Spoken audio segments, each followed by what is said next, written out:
নাচ হবে না? হবে। তাহলে এবার আমাদের নাচ দেখার জন্য আপনারা প্রস্তুত তো? প্রস্তুত।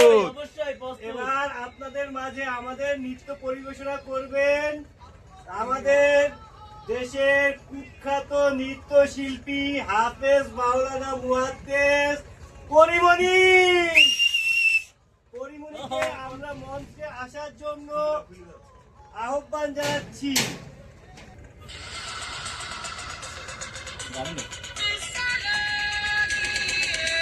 Hey!